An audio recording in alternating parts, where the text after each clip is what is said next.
Hi, Sue. Hi, Lisa. I've been following you for a few years now. I am feeling the courage to call you as my heart chakra is heavy. May I call? Yes, sure. Let me just plug you in. Nice. Oh, it's so nice to speak to you. Yeah, really nice to speak to you too. Oh, I think you're awesome. Oh, nice. Thank you. I really do. Because every time you speak, I mean, even before coming on now when I had a heavy heart, everything you were saying, you've got this, and the energy was changing and changing. Oh, nice. It was beautiful. Oh, nice. I just wanted to sit with you, and because I've listened to you with my headphones on, I've slept. But today I've had, oh gosh, here it's heavy. But as you're talking about relationships, then Yeah. it was clearing and going, and it was coming back because I know we're all one. I know all this and I know all that. Yeah. But it And was there. Go on. and do you have a sense? Do you have a sense what the heartache was about? Like energetically, what stories were? Well, it's for me now. It's because I'm in my late 50s. I'm on the path of my own now, which I was, bought out of my relationship, and I've had to go into rented accommodation, whereas my house was paid for. So I've got to start all over again, and Yeah. I think there's an element of fear, and it's been an ongoing journey for about 15, 17 years, Yeah. where I've had a controlling man, and I was glad to get out of it. And I can do it because I non-duality, all this is my passion. I do like star magic healing, Yeah. and I'm aware of the height, what we hear. We're holographic beings. You can give it all labels, but I'm trying to share Yeah. my understanding with patterns of light. But I've just got this thing, I think, in my chest, and I've had it up and down for years. And I'm thinking, what is it that I am not seeing? Yeah. Because I've done a lot of searching and looking in, and it's just come up again. And I'm just like, oh, panic, panic, panic. And I know that it's not true, Yeah. but it's there. Yeah. Yeah. And it takes sometimes lifetimes to dissolve that energy because Oh, it's not just your energy. It was also from um, your parents and your grandparents and your great yeah, grandparents. Like it's many yeah, generations of humanity, and you're kind of at the brink. Like so, there's been this river of humanity, and then suddenly you've got these beings that get into spirituality and they stand up against the current, and then you've got the current of the river like going past and um, trying to push you back in again, but you stay standing, and it's just giving it yeah, space and giving it time, and seeing and yeah, just seeing like what unconscious thoughts are in there. So you have a sense of it, and then today, like what it was saying, like I'll be alone, I'll be abandoned. Like normally the heart that's is like right. the the energy in the heart is in the negative. Is that your biggest fear is being totally kicked out of humanity and being abandoned to die alone. Yeah, Like that's the yeah, biggest, like one of the biggest fears of the heart. Like, and then in the positive, it's feeling part of a group and feeling loved and feeling like you love as well.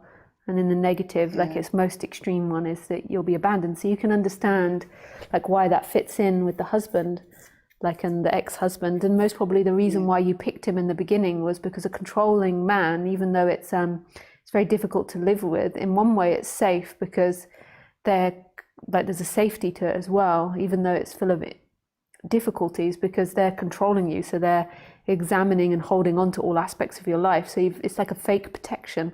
So you can see that in the beginning, your body was most probably attracted to that that form of protection or that form of safety, even though it really isn't safety. And now when you've pulled away from it, like the energies, it takes time to come out of your body. It's most probably was there in your mum as well and your dad. yeah. In my mama, yeah, definite. Because I feel that I look back, I look at their ways, and there was a lot of it Yeah, there. My mum was always scared. My mum was scared to go on holiday. Oh, you'll crash on a plane. Do you know, there was a lot of fear there. yeah, Whereas I've always been, um, as young, nothing worried me, nothing bothered me. It's like as I've got older now and I've come to this, and all that I used to see in them, Yeah. it's there, here. Yeah. And it just sits there and I'm thinking, oh gosh. Yeah. But I Yeah. love listening to you. You're like music to my soul. Oh, nice. Nice.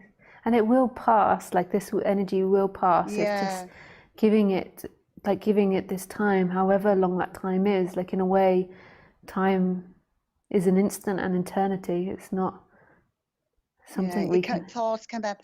Oh, you're not going to survive. You're not going to earn enough money. You're not going to survive. You're going to Yeah. And I'm like, that's a load of rubbish because we can, Yeah. we co-creators. We Yeah. create Yeah. everything. Yeah. You will. It's just here's a big, and you've got to remember, like for women particularly, that we've been looked after by men for thousands and thousands of generations. We don't even know Yeah, how far back that goes. So when we step away from men, like it does create that energy coming up of feeling like we can't survive without them, and we can. It's also really beautiful co-surviving with another person, whether it be a man or a woman. That's got beautiful energy in it. And I think there is a desire in the feminine to relax into the masculine. So I think there is that desire there. But you also can survive by yourself. Like you can totally survive. It's your energy. I know. The thing is, from the deep of my soul, I know Yeah. that I can survive. But this voice, this entity, energy, Yeah. whatever, creeps in, Yeah. and it's here. It's just across here, Yeah. and I talk to it. Yeah. You'll be okay. You'll Yeah. be fine. You'll Yeah. be okay. But then it creeps up, and sometimes sometimes it's like a tsunami. Yeah. Yeah. I mean, I've got twin boys that, I brought them up. I didn't have a relationship after him, not because I was frightened of men, because I'm not. I can chat to people, I can flirt, I can do the best. It was a choice I made Yeah. because I wanted to give all my energies to my twins, which have worked now because they're in university. They're doing their own thing, and my daughter. So I've done all that now. So it's me now having to look inside of me, Yeah. you know? Yeah. Mm.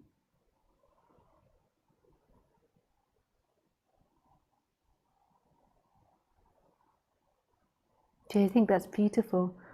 Well, now it really is your time. Yeah. Yeah.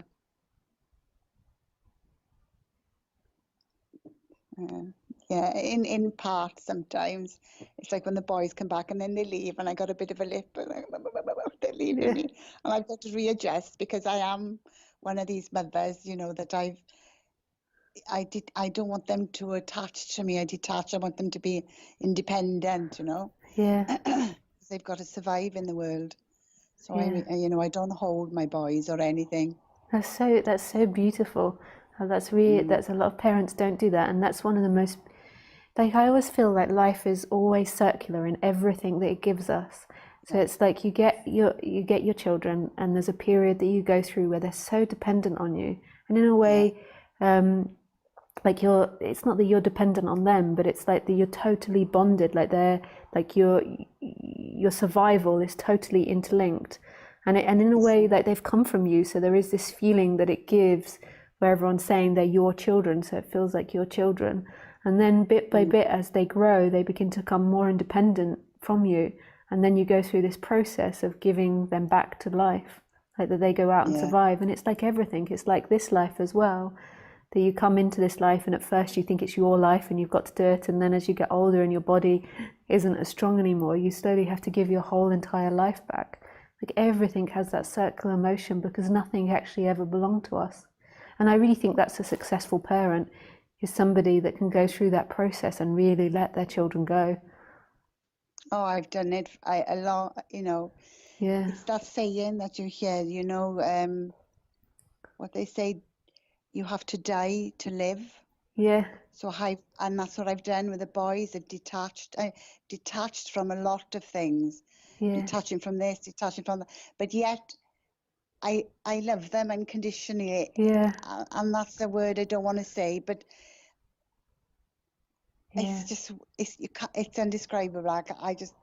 It's just, I do, it's like when they were young growing up and they used to say, oh, I passed this. And I used to say to them, well, how does that make you feel? Are you proud of me? I said, are you proud of you? I'll always be proud of you. So I've Yeah. always turned it. I've always been like that, Yeah. Yeah, that's lovely.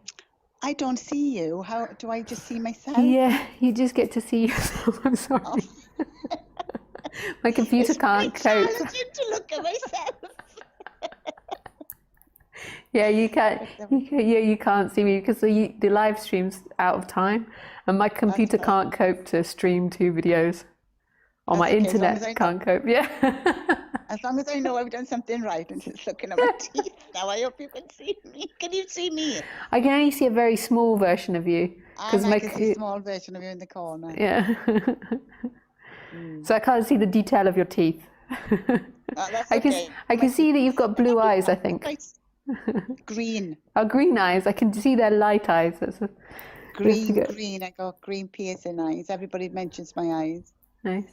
But yeah, that stands out, but it's a very small picture. Can I ask you another thing? Is you talk about dyslexia and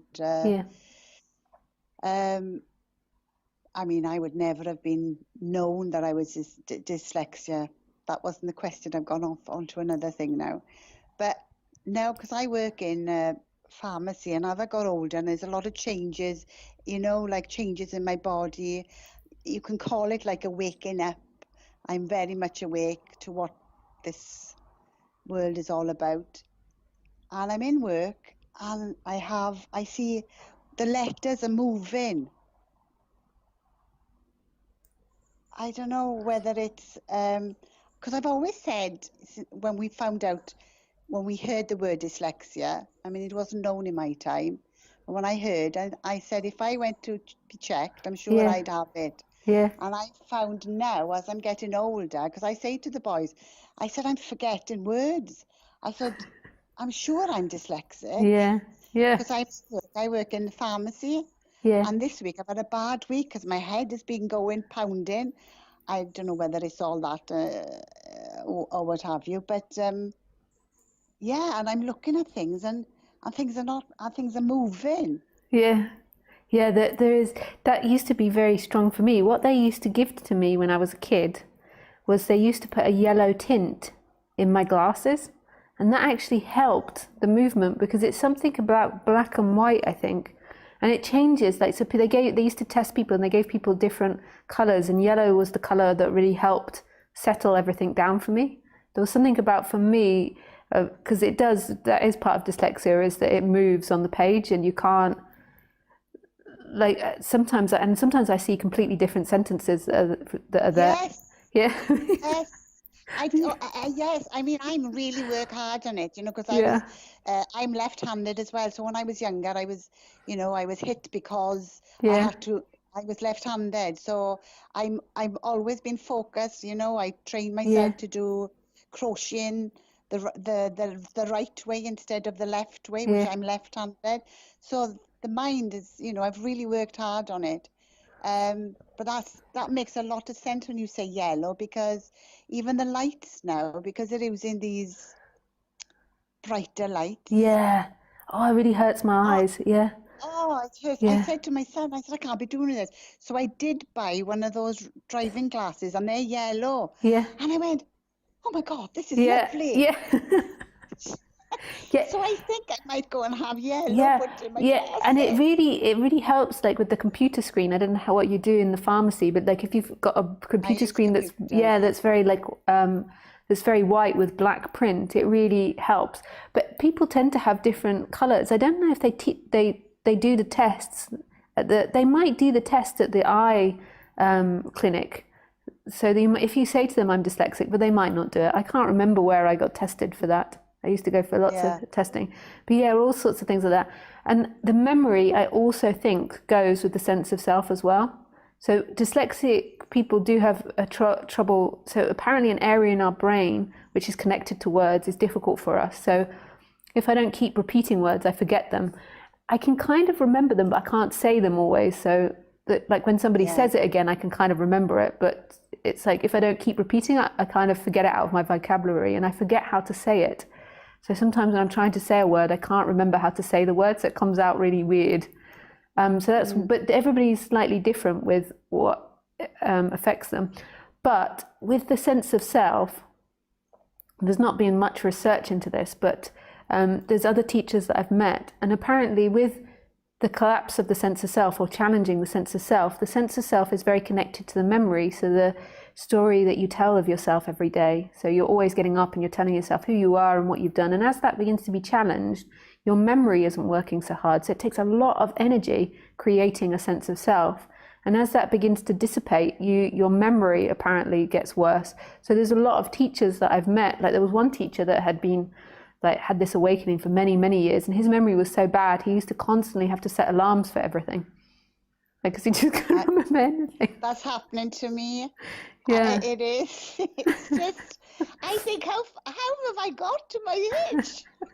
But I wasn't so bad like this. But it's only since I hit 40 and I had a bit of an awakening. Yeah. And my whole body shook, and lots of things happened. Yeah. And then I went on and did my own research. And like you said, I don't think sometimes. There's no thought in my head sometimes. Yeah. Because my daughter says to me, "You're horizontal."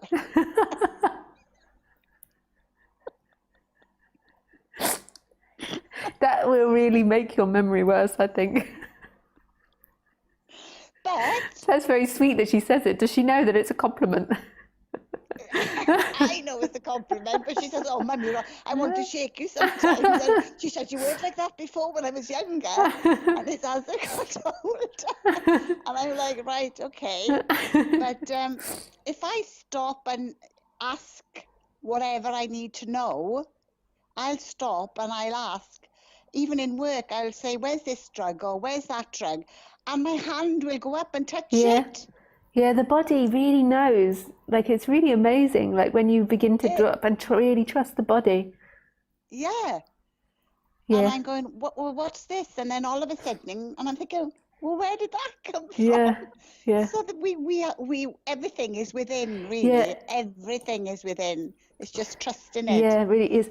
And as a dyslexic, I don't know if this is the case for all dyslexics, but for a percentage, is what we do, the way we learn, is we learn things into the unconscious. Because our memory isn't functioning as well, when we are learning things, we're learning in a different way. So we learn it into our unconscious rather than learning it in the memory and in the thinking mind. So we do, and we adapt to that quicker. So our body really knows. It is like a different way of being, and it's hard to explain to people. So your body can know. It's a bit like the driving car is a lot simpler, but it's a bit like that to an extent. But with medicine and when they're changing cupboards, it's I'm sure it's a lot more like intense, and not like driving a car, which is the same the whole time. But your body does know, and it's really relaxing into that and trusting that the body is doing most of the work. We think, this small percentage of us thinks, of the conscious mind, thinks it's doing the work and thinks it knows what's happening. But it's just a story that's going on. Our body really knows, and really trusting that. And then you can just really disappear. So if your body's doing it, you can just really disappear into what's happening. It's just like getting... like responding. I so get you, and that's why I've been listening to you. But yet I never had the courage to speak here. This is the first time I've done this. And that was another courageous thing to get over. And it's like there's a shift. I've had a lot of shifts lately. Go and do this, go and do that, and just shifts. Do you know, it's amazing. Really amazing. But you're saying about the body is so true, because I feel when I'm listening to somebody, if I feel it going into my body, and if it goes into my body, I know it's there forever. But if it goes in, if I try to listen with my head, I don't understand people. It's really weird. I can only take a percentage in my head, my logical thinking. Most of it goes into my heart. Yeah, yeah, that's really beautiful. Because I was driving home one day on the same roundabout to turn off to my street to come up, and I must have gone into a different space. And all of a sudden, the car's going, and I'm thinking, where am I? And I didn't panic because I just knew, well, I can't be far. Where am I? Going up the dual carriageway? Going, and then I come into my body and I went, oh, right, okay, I'm up here. So I mentioned this to my daughter and she said, Mum, I do it all the time. I'm thinking, oh, gosh. So it's so funny, the body's so funny. Yeah. And you're awesome, I got to say. Oh, so are you. You're really sweet. I just wanted to sit with you and you to feel my body, yeah, and sort of feel my energy, and yeah, as are yours. yeah.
Thank you, Lisa. Thank you. It was so lovely to meet you. Thank you for calling in. And you, thank you so much. Yeah. Thank you so much. So much love to you. Yeah, send you lots of love. Bye. Thank you very much. What a beautiful call.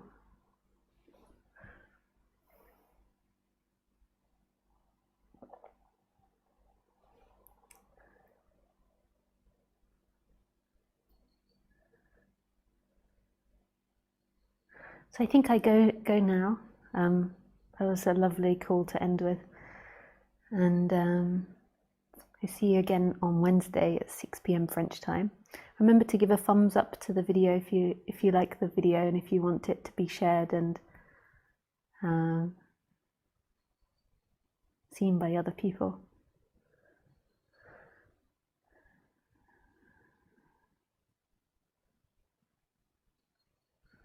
Yeah. And thank you for all your questions and for being vulnerable. I send you lots of love.